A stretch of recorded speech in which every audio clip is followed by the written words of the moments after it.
You're tuning into the Uncensored Pro Wrestling Podcast, the only wrestling podcast covering WWE, AEW, and TNA. Let's get uncooked, uncorked, and uncensored.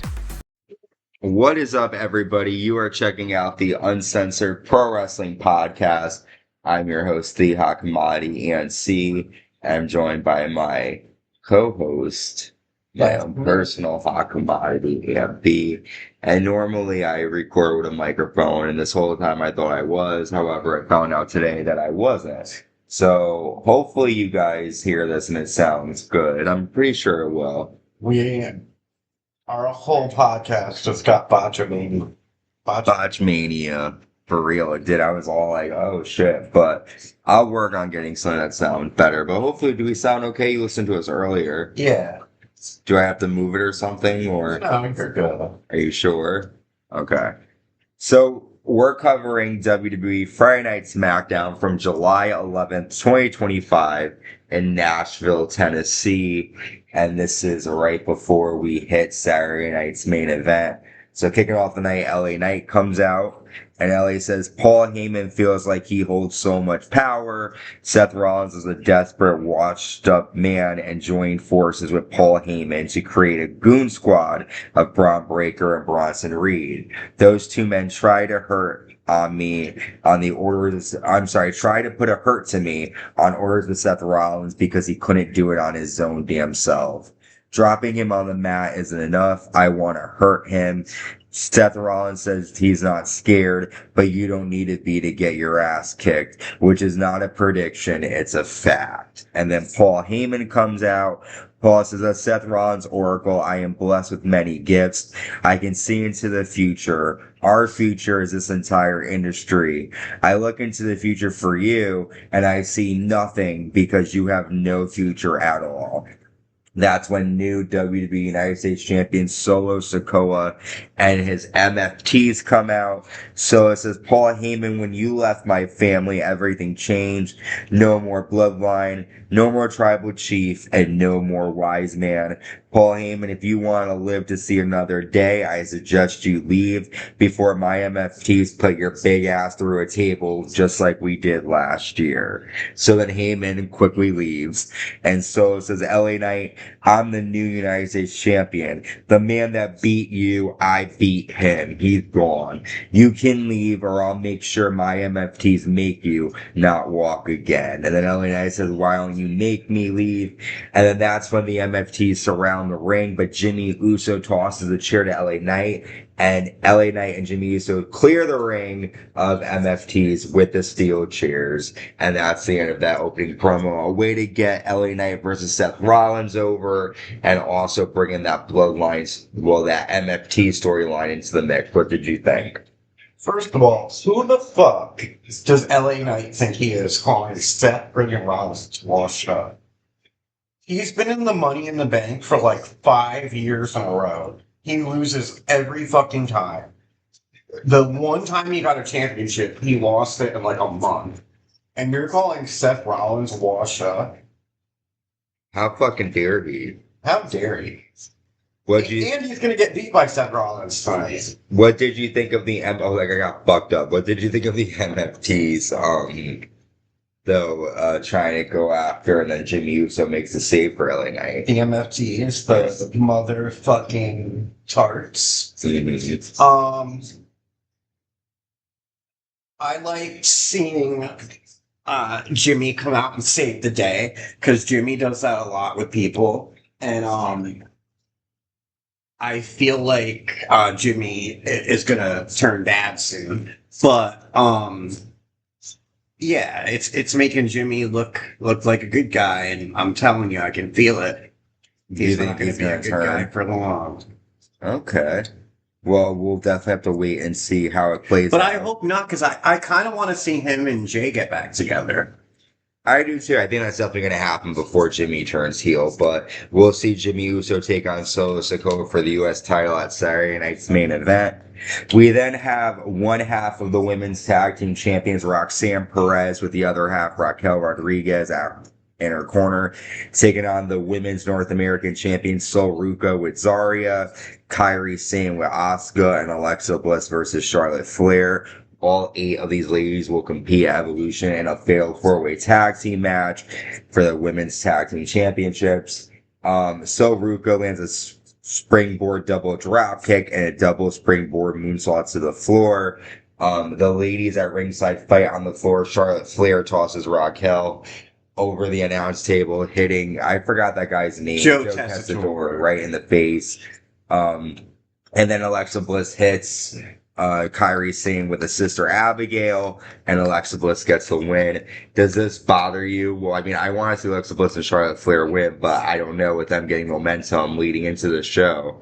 Do you think they're going to win? Yeah, I'm wondering the same thing, because it's not very likely, if you look at the past, that, the same person wins. But I kind of feel like this whole thing was set up to put Alexa and Charlotte together. Mm-hmm. So, maybe they won't win. Maybe it'll be like the Kabuki Warriors, but maybe something is going to happen to really put Charlotte on the same page with Alexa tonight. Maybe she'll help her or save her or something. What do you mean? Maybe Alexa will help or save Charlotte during the match, or something's going to happen to put them. Not Saturday Night's Main Event, Evolution. Sorry, at Evolution, yeah. Okay, well, yeah, I agree. Something's going to happen for them to get more form. Next up, we see the Wyatt Sicks defeat WWE Tag Team Champions, the Street Profits, after landing a double sit-out powerbomb to Montez Ford. So now we have new WWE Tag Team Champions. I like the Wyatt Sicks. I don't care about them being booked in this. Now they're Tag Team Champions. Maybe they can move on to a different storyline. Maybe they want to conquer the other titles.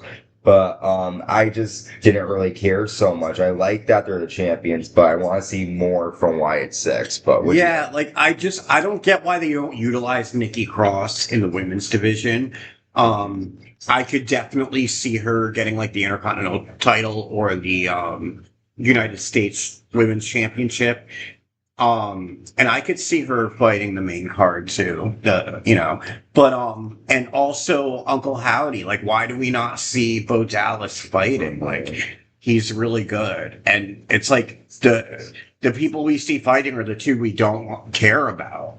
I agree. And even like when Eric Rowan is in a match, like he dominates, but they don't use him a lot either. We just need more story from them. We need more of a story. I want to see them do like something horrendous, like kidnap one of the women. Maybe Nikki Cross will get involved now that Halloween's coming around. Maybe she'll be spooky season. I want to see them like kidnap a wrestler or like do something like freaky and crazy, I agree.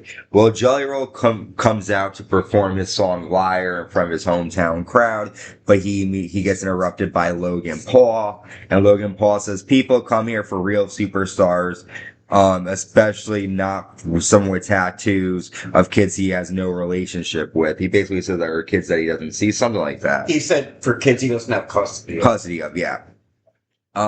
He says, clout chasers like you disgust me. WWE doesn't need Jelly Roll. You need Logan Paul. Why are you here? I've got some breaking news. He mentions something about his podcast, and then Jelly Roll's like, you must not understand where you are. Logan Paul said that WWE just signed his contract with his podcast up for a deal. Okay, so Jelly Roll's like, no one cares. And then Randy Orton comes out and Orton says, how about some respect for Jelly Roll? You're an entitled, whiny little bitch. And then Drew McIntyre comes out of nowhere and hits Randy Orton with a Claymore. And then Logan Paul attacks Randy Orton, but Jelly Roll grabs Logan Paul and tosses him. And then Logan Paul leaves the ring and destroys Jelly Roll's concert equipment. We see Jelly Roll tell Randy Orton backstage that he will be in his corner at Saturday Night's Main Event when Orton takes on Drew McIntyre. There are rumors that we were going to see Jelly Roll versus Logan Paul at SummerSlam, and I think this kind of confirmed it. Alright. If we're going to see them at SummerSlam, it should be in a tag team match so it's believable. Okay. Because it's not very believable that Jelly Roll is going to kick Logan Paul, who I know everybody hates, but is like the fastest rising fucking, he's an awesome wrestler, and Jelly Roll is gonna fight him. Come on. Like, I could see if he had Randy Orton as his partner, and Logan Paul has somebody, Drew McIntyre. Well, all Jelly Roll has to do is fucking sit on Logan Paul, and it's done. So don't forget his weight. Yeah, but he's not even that fat. Like, he's fat, but he's not like he used to be. He just lost like 100 pounds. Like, I'm gonna wait, because I said the same thing about Logan Paul before he wrestled, and I was impressed. Now, I don't think he's gonna be as good as Logan Paul, but I think that one-arm choke slam to Austin Theory was fucking cool, and Austin Theory is a big dude. yeah, so I that mean, was he a might long time deliver. ago too. But all right, yeah, He maybe. lost some weight, but I hear you. What do you think about McIntyre laying out Randy Orton? That's cool. That's like one of the matches I'm looking most forward to. I feel like it's going to be crazy. Mm-hmm. Next up, we see Aleister Black versus R-Truth. R-Truth rams Aleister Black into the ring post, and Truth grabs a steel chair, but the referee takes it from Truth, and then Aleister grabs it, and R-Truth rolls up Aleister Black to get the pinfall victory. After Damian Priest tells Aleister Black backstage to just let things go with R-Truth, so Black destroys Damian Priest and says, now I can let things go. What'd you think? I think we're going to see an awesome match between Damian Priest and Aleister Black. It wouldn't surprise me if it was a SummerSlam match, because SummerSlam's 2 nights and they need to build some good matches. And I think they would put on a really good match. We would too. WWE Women's Champion Tiffany Stratton and Trish Stratus are in the ring, and Tiffany says, why wouldn't I want to fight Trish Stratus? After I beat her, I'll be considered the GOAT. And then Trish says, you should be feeling the pressure right now. You need to beat me to be a GOAT, something that I already am. On Sunday, I'm going to do what I've done for the past 25 years and deliver satisfaction. Tiffany says, oh, I know what you can do. I've seen your VHS tapes. And Trish says, I helped build this division and I'm still delivering. I love you, but on Sunday, I will become 8-time women's champion. And then Miss Money in the Bank, Naomi, comes out and sort of says, you two don't matter. I do. And then Jade Cargill just destroys Naomi from behind. So we've got Naomi versus Jade Cargill in a no-holds-barred match, and Tiffany Stratton defending the women's title against Trish Stratus. How do you feel going into this? Well, I'm a little more excited. I mean, because at least there's a little something to it now. Mm-hmm. Obviously, I think Tiffany is going to retain, but I think they should surprise us, because it would be awesome to have Trish Stratus headlining SummerSlam. Mm-hmm. Also, I love Trish's shirt. It says your first crush. I thought that was really funny and cool.